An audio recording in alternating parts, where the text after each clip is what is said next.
तो चलिए देखते हैं, हम लोग लिखते हैं। ठीक है, तो विम सूत्र या विमाएं क्या है उसको जानेंगे। तो चलिए लिखिए, विम सूत्र क्या है।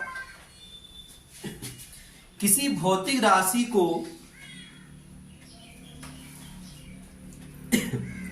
किसी भौतिक राशि को व्युत्पन्न राशि में किसी भौतिक राशि को व्युत्पन्न राशि में बदलने के लिए मूल राशि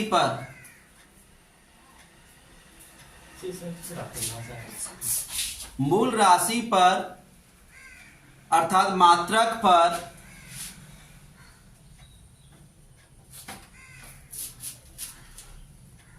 जो घातें चढ़ाई जाती है, घातें पावर्स को बोलते हैं, घातें चढ़ाई जाती है, उसे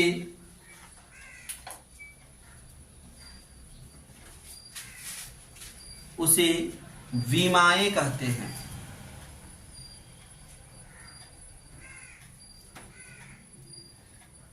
ठीक है, मतलब क्या होगा, कोई भी भौतिक राशि को मूल राशि के पदों में लिखने के लिए जो तरीका अपनाई जाती है उसे क्या कहते हैं हम लोग, विमा कहते हैं। दोनों एक ही चीज है। किसी भौतिक राशि को मूल राशि पर लिखने के लिए जो घाते या जो पावर यूज किया जाता है, ठीक है, उसको क्या कहते हैं, विमाएं कहते हैं। जैसे मान लीजिए हम लोग यहाँ लिखेंगे वेग, तो वेग बराबर क्या होता है, विस्थापन बटे समय।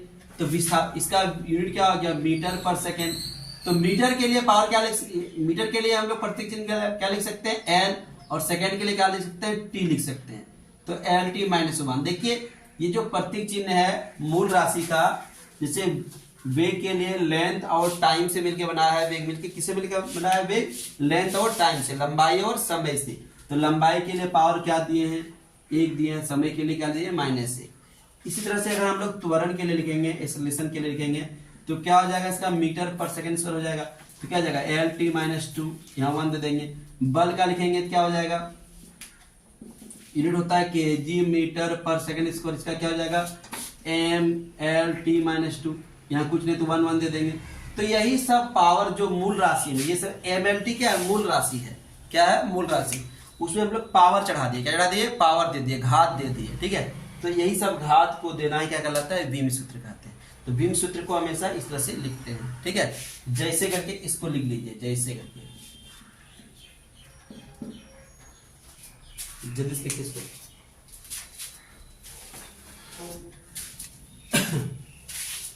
इस तरह का बहुत सारा होता है विम सूत्र। ठीक है, बहुत सारा राशि है जिसका विम सूत्र हम लोग निकाल सकते हैं। बल का हो गया, उस कार्य का हो गया, शक्ति का हो गया, ठीक है, आवेग का हो गया, संवेग का हो गया, क्षेत्रफल का हो गया, घनत्व का हो गया। तो बहुत सारा है, तो वो सब आप लोग को भेज देंगे, लिख लीजिएगा। ठीक है,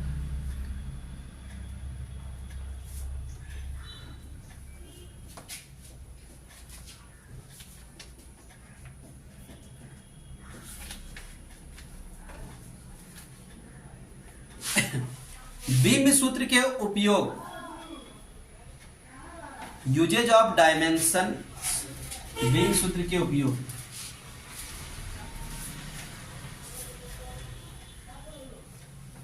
तो विम सूत्र का क्या क्या उपयोग है, अब हम लोग जानेंगे विम सूत्र का क्या क्या उपयोग है। ठीक है, तो विम सूत्र का बहुत सारा उपयोग है, तो चलिए देखते हैं विम सूत्र का। भौतिक राशि का मात्रक लिखना, भौतिक राशि का मात्रक लिखना। 3 भी लिख सकते हैं, 4 भी लिख सकते हो, तुम लोग अभी सारा पढ़ा रहे हैं। ठीक है, भौतिक राशि का मात्रक लिखना, लिख लिए। जैसे कि देखिए, जैसे कि विम सूत्र हम लिख दिए एम एल टी माइनस 2, ये विम सूत्र है। अब इसके सहारा से हम मात्रक लिख सकते हैं। एम के लिए मात्रक क्या लिखिएगा, केजी, एल के लिए क्या लिखिएगा, मीटर, और टी के क्या लिखिएगा, सेकेंड माइनस 2। ये किसका मात्रक हो गया, बल का। तो हम लोग विम सूत्र से क्या कर सकते हैं, मात्रक लिख सकते हैं। ठीक है, जैसे कि एक और हम लिख देते हैं, मान लीजिए क्या लिख देते हैं हम लोग, M L square T minus 2। ठीक है, तो एम के लिए क्या हो जाएगा, केजी, इसके लिए क्या हो जाएगा, मीटर स्क्वायर, ये क्या हो जाएगा, ये किसका मात्रक है, कार्य का। किसका हो गया, कार्य का। तो तो इस तरह से हम लोग मात्रक और विमा से मात्रक लिख सकते हैं, विमा से क्या लिख सकते हैं, मात्रक को हम लोग लिख सकते हैं। ठीक है, जल्दी से लिख लीजिए इसको। तो ये पहला उपयोग हो गया बीम सूत्र का। तो बीम सूत्र का पहला उपयोग क्या है, मात्रक को लिख सकते हैं। ठीक है, तो लिखिए जल्दी से।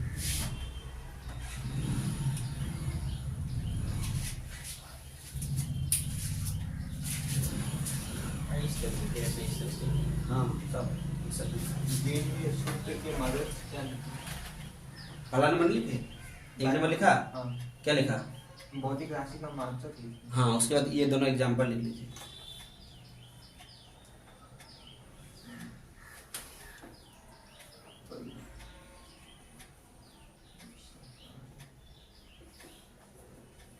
दूसरा नंबर लिखिए, जल्दी लिखिए इसको।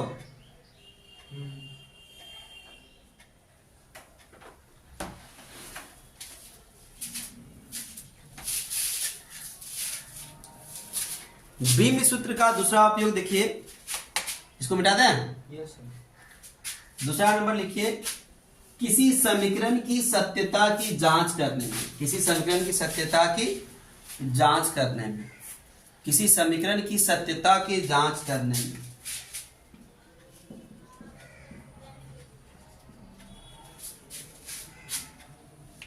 ठीक है, तो यहां देखिए हम एक समीकरण लिख दिए हैं। वो समीकरण क्या है, v equal to u plus a t. क्या ये समीकरण सही है या गलत है, इसको हम लोग कैसे चेक करेंगे? तो इसको हम लोग चेक करने का एक ही तरीका है, तो सबका हम लोग बीमा लिखेंगे। पहले लिखेंगे v का बीमा, फिर लिखेंगे हम लोग u का बीमा, फिर क्या लेंगे ए टी का बीमा। ठीक है, तो आप लोग को जानना पड़ेगा v क्या है, v है v क्या है वे और u भी क्या है v, a क्या है त्वरण और t क्या है समय। ठीक है, v अंतिम वेग है, u प्रारंभिक वेग है। तो इसका बीमा क्या होता है, सबका बीमा लिख देते हैं v। इसका क्या हो जाएगा एल टी माइनस वन, इसका क्या जाएगा एल टी माइनस टू। आप लोगों ने लिखा है ना ये सबका बीमा, v का वेग का क्या है, त्वरण का क्या है, पिछले क्लास में लिखाए थे ना, व्युत्पन्न राशि में नहीं लिखाए थे। ठीक है, वेग का त्वरण का। ठीक है, तो बताइए v का बीमा क्या हो जाएगा यहाँ L T minus one, u का क्या हो जाएगा L T minus one, a का क्या हो जाएगा एल टी माइनस टू और t का क्या हो जाएगा t। तो t पर पावर माइनस दो प्लस क्या हो जाएगा एल टी माइनस वन हुआ। तो क्या तीनों पार्ट का बीमा समान है? ये देखिए, ये तीनों पार्ट का बीमा समान है। जल्दी से बोलिए तो, पहला पार्ट का, दूसरा पार्ट का, तीसरा पार्ट का बीमा समान है। अगर समान है तो ये समीकरण क्या है, सही है।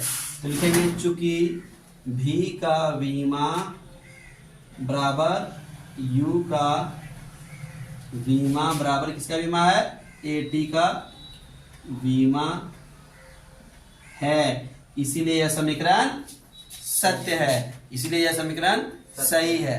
अगर ये समीकरण गलत रहता तो हम लोग क्या, तीनों का बीमा बराबर नहीं आता, इसका अलग आता, इसका अलग आता, अलग अलग आता। ठीक है, अगर समीकरण सही है इसका मतलब बीमा बराबर है, बीमा बराबर है, समीकरण सही है, जैसे बोल सकते हैं। ठीक है, तो जल्दी से इसको लिख लीजिए।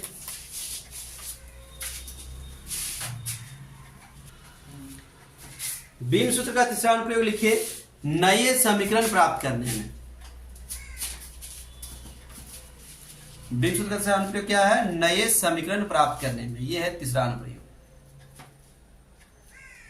तो नए समीकरण प्राप्त करने में, जैसे कि हम लोग लिखते हैं v equal to u plus a t, लिखे थे यहाँ लिख दिए x प्लस ए टी। ठीक है, लिख दिए। अब v बराबर क्या है, यहाँ वेग है, a बराबर क्या है त्वरण है और t बराबर क्या है समय। तो x बराबर क्या है, तो x का बोलेगा मात्रक तथा बीमा लिखो। ठीक है, तो हम लोग अभी पढ़े थे पिछला वाला में कि अगर ये समीकरण सही है तो इसका जो बीमा होगा इसका भी वही होगा, होगा कि नहीं। तो हम लोग लिख सकते हैं नीचे कि x का बीमा बराबर किसका बीमा होगा, v का बीमा लिख सकते हैं। चलिए अच्छी बात, आपको v का बीमा पता नहीं है, लेकिन सॉरी x का बीमा पता नहीं, लेकिन v का तो पता है। v का बीमा क्या है बोलिए, एल टी माइनस 1। तो इस तरह से आप x का भी मान निकाल पाए। x का क्या हो गया LT माइनस 1। अब x का मात्रक निकालेंगे, x का मात्रक। तो पहला पॉइंट में था हम लोग बीमा से मात्रा निकाल सकते हैं। तो L का मात्रक क्या होता है मीटर, और T का क्या होता है सेकेंड। यहाँ -1 होता है, क्या हो गया इसका मीटर पर सेकेंड। तो मीटर पर सेकेंड किसका मात्रक हो गया, मीटर पर सेकेंड वेग का मात्रक होता है ना। हम लोग देखे ना मीटर पर सेकेंड किसका मात्रक होता है, ऐसे कि बोलेंगे मीटर, मीटर किसका मात्रक होता है दूरी का, लंबाई का, होता है ना। तो लिख दिया उसमें से मीटर पर किसका मात्रक होता है वेग का। तो x फाइनली क्या हो गया वेग। तो देखो नया समीकरण हम लोग निकाल लिए, इसका मतलब भी जान गए कि x क्या है। नया समीकरण में मतलब जानना पड़ेगा ना। जैसे हम लोग यहाँ लिखते हैं v, तो v का मतलब हम लोग वेग जान लेते हैं, a से त्वरण, t से समय। तो x का मतलब क्या है, तो यहाँ x का मतलब क्या हो जाएगा वेग। ठीक है, इस समीकरण में, अलग समीकरण कुछ अलग भी हो सकता है, लेकिन इस समीकरण में x का मतलब क्या हो गया वेग। तो जल्दी से इसको लिख दीजिए।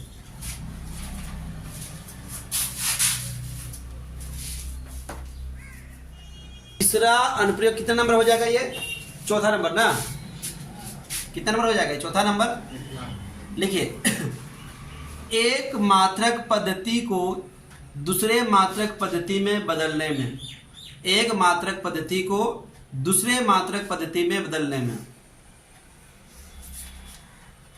एक मात्रक पद्धति को दूसरे मात्रक पद्धति में बदलने में, to change one system of unit to another system of unit, to change one system of unit to another system of unit. एक मात्रक पद्धति से दूसरे मात्रक पद्धति में कैसे बदलते हैं।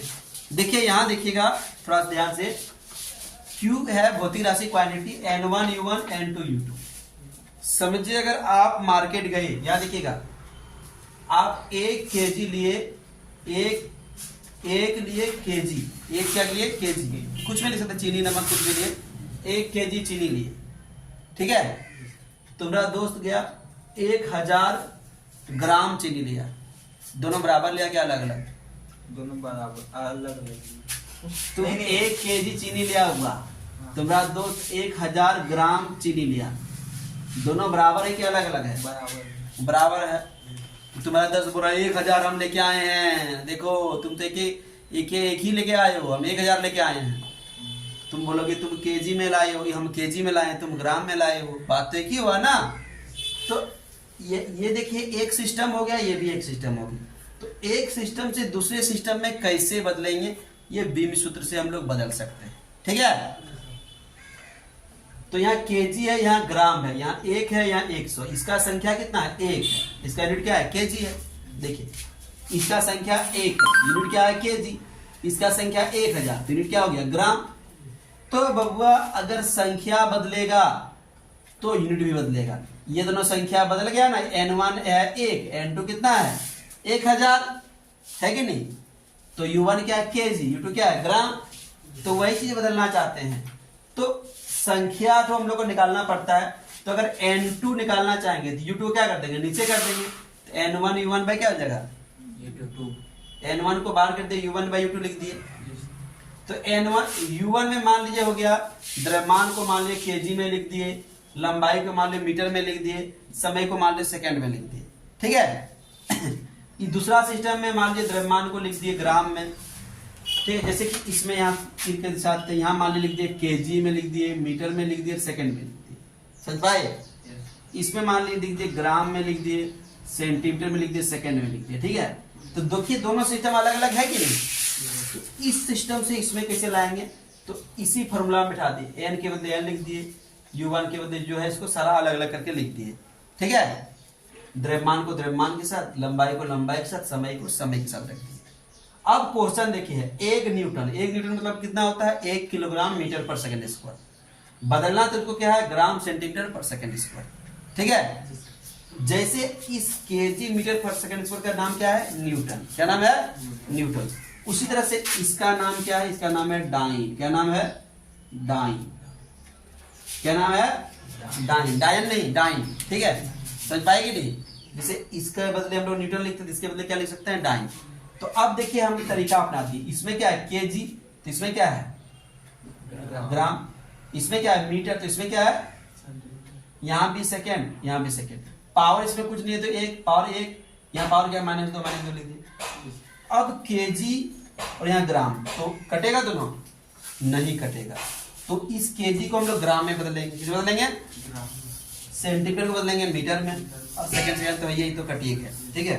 तो चलिए बदल देते हैं। इसमें देखिएगा आप लोग ध्यान से, कितना ग्राम हो जाएगा? ये तो 1 तो हट गया ना, कितना ग्राम हो जाएगा? 1000 ग्राम होगा, और यहाँ ग्राम हो गया। यहाँ कितना हो, जल्दी बोलिए? 100 सेंटीमीटर होगा, यहाँ सेंटीमीटर हो गया, और यहाँ सेकंड क्या? सेकंड, ठीक है। कट के 1 हो जाएगा, कोई फर्क नहीं पड़ेगा, ठीक है। तो यहाँ तक आप लोग लिखिए, फिर आगे हम बताते हैं। तो जल्दी से यहाँ तक लिख लीजिए, ठीक है। फिर कटा के सॉल्व करते हैं।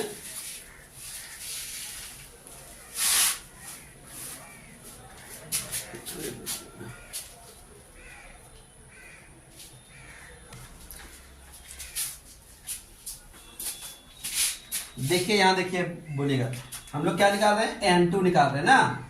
तो N2 बराबर क्या बोलिएगा? यहाँ ये ग्राम क्या हुआ? कट गया, ये इतना कट गया, इतना कट गया। तो यहाँ क्या बोलिए? जल्दी बोलिएगा। 3 को और 2 को कितना हो गया? 5 जीरो हो गया। तो हम लोग को चेंज करना था 1 न्यूटन बराबर कितना? डाइन। तो 10 टू द पावर कितना डाइन हो गया? 5 डाइन। समझ पाए? तो 1 न्यूटन में कितना डाइन होता है? 10 टू द पावर 5। कहां से लाए? 3 को 0 और 2 को 0। समझ पाए? हाँ, तो जल्दी से इसको लिख लीजिए। नीचे बिठा दे इसको, ठीक।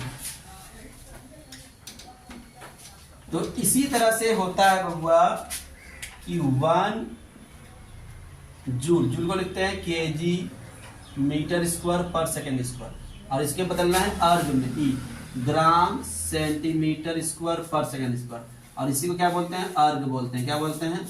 अर्ग, ठीक है। तो याद रखिएगा 1 जूल बराबर 10 टू द पावर 7 अर्ग होता है। ऐसे ही इसको बना सकते हैं जैसे बनाए हैं, ठीक है। जैसे यहाँ केजी है, मीटर है, एक सिस्टम में रखिए पर, या फिर इसको रखिएगा, ठीक है। तो उतना बनाने की जरूरत नहीं है, डायरेक्ट लिख लीजिए, ठीक है। तो ये हो गया बीम सूत्र का उपयोग। हम लोग कितना उपयोग पढ़े हैं? 4 उपयोग पढ़े हैं, पढ़ेगी नहीं? तो 4 उपयोग आप लोग देख लीजिएगा अच्छा से, ठीक है। और अब हम लोग पढ़ेंगे बीम सूत्र का आगे का टॉपिक। तो जल्दी से इसको लिखिए।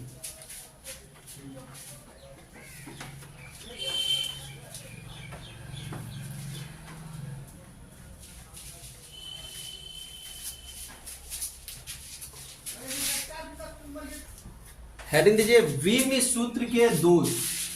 विमी सूत्र के दोष या विमाएं के दोष, विम सूत्र के दोष। Limitation of dimensional formula, Vim सूत्र के दोष। Limitation of dimensional formula, Vim सूत्र के दोष या विम सूत्र की सीमाएं, ये भी बोल सकते हैं विम सूत्र का दोष, या बोल सकते हैं विम सूत्र की सीमाएं। तो क्या है विम सूत्र की सीमाएं, क्या है विम सूत्र का दोष, ठीक है। तो पहला दोष क्या है? 1 नंबर लिखिए, विम सूत्र में किसी संख्या की विमा नहीं होती है। विम सूत्र में किसी संख्या की विमा नहीं होती है, समझे कि नहीं? विम सूत्र में किसी संख्या की विमा नहीं होती है।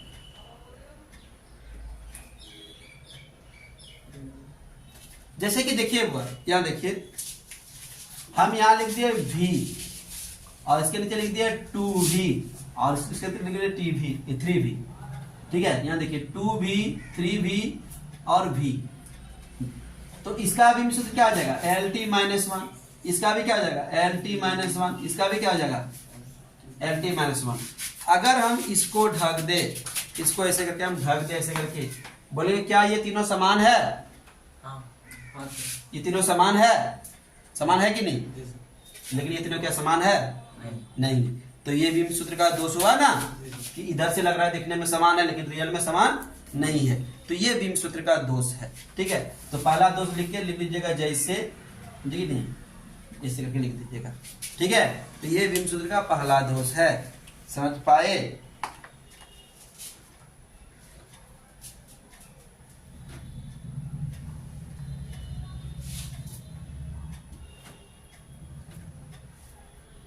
हो गया?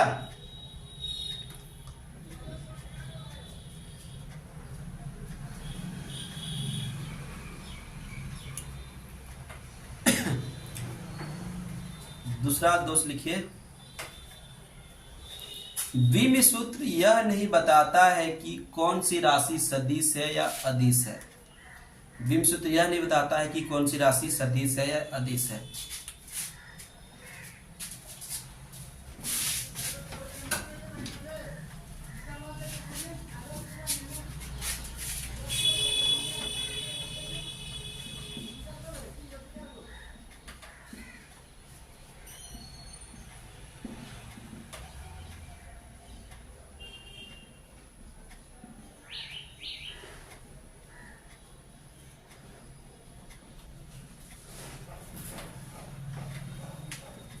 चाल का बीमा क्या होता है हुआ LT-1। वेग का क्या होता है LT-1। कार्य का क्या होता है ML2T-2। ML2T-2। बल आघूर्ण का क्या होता है ML2T-2। ठीक है, ठीक है। चाल कैसा है अदिश। वेग कैसा है सदिश। कार्य कैसा है अदिश। ये कैसा है सदिश। ठीक है, अगर हम लोग इसको ढक दें तो बता सकते हो कि दोनों का बीमा सेम है, कौन अदिश है कौन सदिश है। ऐसे दोनों को, इसको भी ढक, ये चाल और वेग को ढक देते हैं, इसको भी ढक देते हैं, तो ये दोनों बीमा देख के बता सकते हैं कि कौन सा सदिश का है कौन सा अदिश का बीमा है। ठीक है, सेम कंडीशन इधर भी नाम हटा दिए इसका, इसमें से कौन सा सदिश का बीमा है कौन सा अदिश का बीमा है, ये भी तो यहाँ लिख दिए ना, नहीं लिखते तो पता बात है नहीं। तो विम सूत्र सदिश या अदिश होने का प्रमाण नहीं देता है। डायमेंशन फॉर्मूला स्केलर या वेक्टर होने का प्रमाण नहीं देता है। तो ये इसका दूसरा दोष हो गया। जल्दी से इसको भी लिख लीजिए, फिर इसका तीसरा दोष देखते हैं। ठीक है,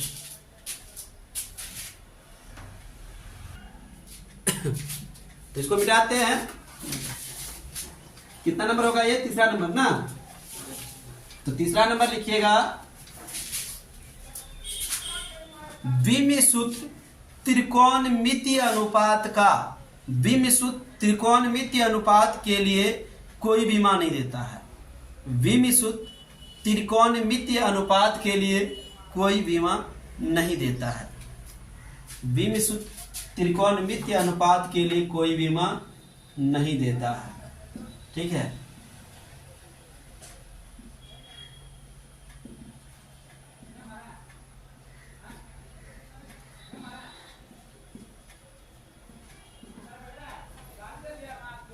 भी साइन थीटा, भी का बीमा क्या होगा जल्दी बोलिए, इसका इसका अगर ये सब ढक दिया जाए ऐसे करके, क्या ये तीनों बराबर है? लेकिन क्या ये तीनों बराबर है? नहीं बराबर है। तो विम सूत्र से हम लोग को पता नहीं चलता है कि ये साइन थीटा कॉस थीटा के लिए कोई बीमा नहीं देता है। त्रिकोणमितीय अनुपात जो है ना, sine theta cos theta tan theta cosec theta, ये सब के लिए कोई बीमा नहीं देता है। जिस कारण क्या होता है हम लोग को पता नहीं चलता है कि ये सब है कि नहीं है। ठीक है, तो जल्दी से इसको लिख लीजिए। तीसरा इसका दोष हो गया।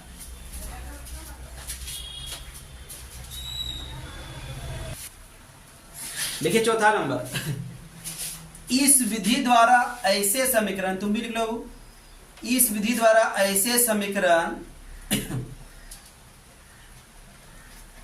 इस विधि द्वारा ऐसे समीकरण ज्ञात नहीं किए जा सकते हैं जिनमें योग या अंतर के पद हो, जिनमें योग या अंतर के पद हो, जिनमें योग या अंतर के पद हो। इस विधि द्वारा, इस विधि द्वारा ऐसे समीकरण, ऐसे समीकरण ज्ञात नहीं किए जा सकते हैं, ज्ञात नहीं किए जा सकते हैं जिनमें योग या अंतर के पद हो, जिनमें योग या अंतर के पद हो। ठीक है, जैसे कि s बराबर ut plus half eighty square, तो ये योग वाला या अंतर वाला पद रहेगा तो इसमें निकालने में दिक्कत होता है, प्रॉब्लम होता है, नहीं निकाला जा सकता है। ठीक है, तो एग्जाम्पल के लिए इसको लिख लीजिए। ठीक है, तो ये है बीम सूत्र का दोष। ठीक है, तो जल्दी से इसको लिख लीजिए।